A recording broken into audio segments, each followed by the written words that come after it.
Friends, मेरा नाम है नताशा और आप सबका स्वागत है मेरे न्यू यूट्यूब चैनल में। जैसे कि आपने देखा होगा, ये मेरा फर्स्ट वीडियो है। तो मैं काफ़ी कंफ्यूज थी कि किस मैटर पे मैं वीडियो बनाऊं। तो मैंने काफ़ी रिसर्च किया, देन उसके बाद डिसाइड किया क्यों ना मैं ये मेरा फर्स्ट वीडियो अपने बारे में बताऊं। तो इस फर्स्ट वीडियो में आपने जैसे कि देखा होगा, मेरा नाम है नताशा और मैं मध्य प्रदेश की राजधानी भोपाल की निवासी हूँ। और मुझे काफ़ी शौक़ है यूट्यूब देखने का। मैं देखती थी लोगों के वीडियोस जो अपनी जर्नी शेयर करते थे, कुछ कुकिंग चैनल देखती थी, देन जो ब्लॉगर्स होते हैं जो ट्रैवल ब्लॉग बनाते हैं अलग अलग जगह पे जाके, इन सब का मुझे काफ़ी इंटरेस्ट था। लेकिन मेरे पास ऐसा टाइम नहीं था कि मैं अलग से कुछ कर पाऊँ। तो मेरी जो जर्नी स्टार्ट होती है 2019 से। मेरी जो मैरिज हुई थी वो 2019 में हुई थी। और आप सभी ये जान के शॉक्ड होंगे कि जो मेरी मैरिज थी वो लव मैरिज थी। मैंने अपने फैमिली के और मेरे इन लॉज के ख़िलाफ़ जाकर मैंने और मेरे हस्बैंड ने लव मैरिज की थी। एक्चुअली में क्या, हम लोग रिटेल सेक्टर में साथ में काम करते थे और काफ़ी एक दूसरे को समझते थे।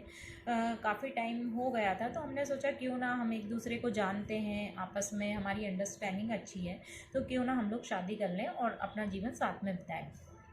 तो उस टाइम कोई भी एग्री नहीं था, काफ़ी डिमोटिव फील कर रहे थे हम लोग। लेकिन हमने जब ठान लिया था कि शादी साथ में करना है, साथ में रहना है, तो फिर हम लोगों ने मैरिज कर ली।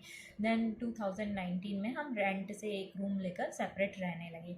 उस टाइम मैंने जॉब छोड़ दी थी और मेरे हस्बैंड थे, वो जॉब करते थे रिटेल में ही, प्राइवेट सेक्टर में।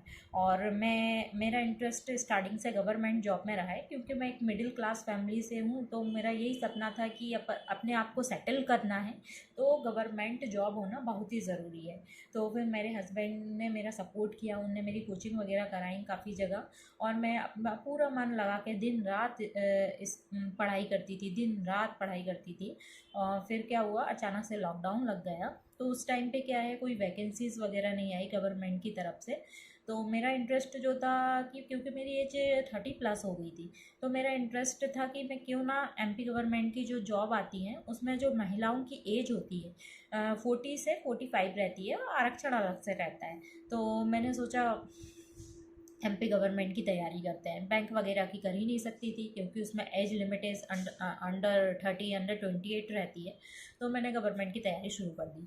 उस बीच क्या हुआ कि मेरे हस्बैंड जैसे प्राइवेट जॉब करते थे, लॉकडाउन लग गया तो उनकी हाफ सैलरी आने लगी, तो हम लोगों को थोड़ा सा दिक्कत होने लगा। पर जैसे तैसे हम लोगों ने मैनेज करा।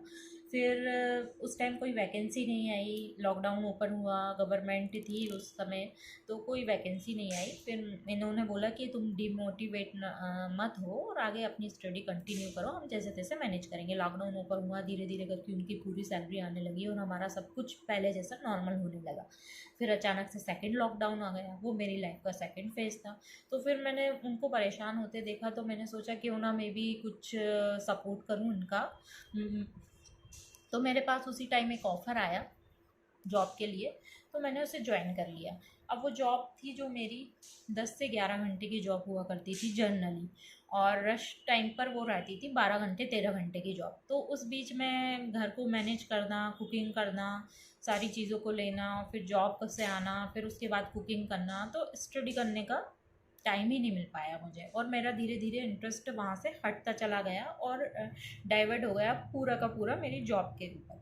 तो मुझे भी काम करने में अच्छा लगा, सैलरी अच्छी थी, पैकेज अच्छा था, कंपनी अच्छी थी, वहाँ के लोग अच्छे थे, मुझे इंटरेस्ट आने लगा। मैंने पूरा दिल और मेहनत से काम किया। 1 साल बीता, 1 साल बाद मेरे पास प्रमोशन आया, मैं प्रमोट हो गई, मेरी सैलरी भी अच्छी इंक्रीज़ हो गई। मेरे हस्बैंड बहुत खुश थे, क्योंकि उनके पास भी एक न्यू अपॉर्चुनिटी आ गई थी, और उन्हें जो उनकी सैलरी से उससे जस्ट डबल सैलरी पे एक अदर कंपनी में भी ज्वाइन कर लिया था।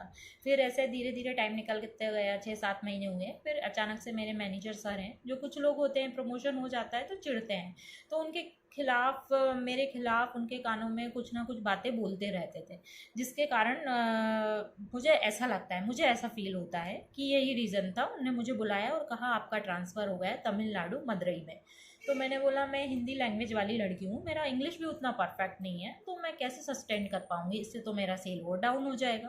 तो उन्होंने बोला ये हमारा डिसीज़न नहीं है मैडम, मैनेजमेंट का डिसीज़न है और मैं इसमें कुछ नहीं कर सकता हूँ।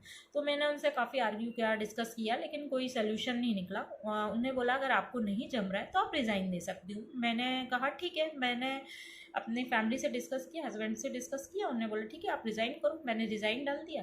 देन अब मैं घर पे हूँ, तो मुझे बहुत अच्छा लगता था। जैसे मैं देखती थी यूट्यूब चैनल नाइट में आके, तो मैं भी सोचती थी काश मेरे पास भी टाइम होता तो मैं भी स्टार्ट करती। तो ये मेरी स्टार्टिंग है और ये मेरा फर्स्ट वीडियो है, और आप लोगों का सपोर्ट चाहिए। और अगर आपको मेरा वीडियो पसंद आए तो प्लीज़ लाइक, शेयर और सब्सक्राइब करना ना भूलिएगा। Bye bye.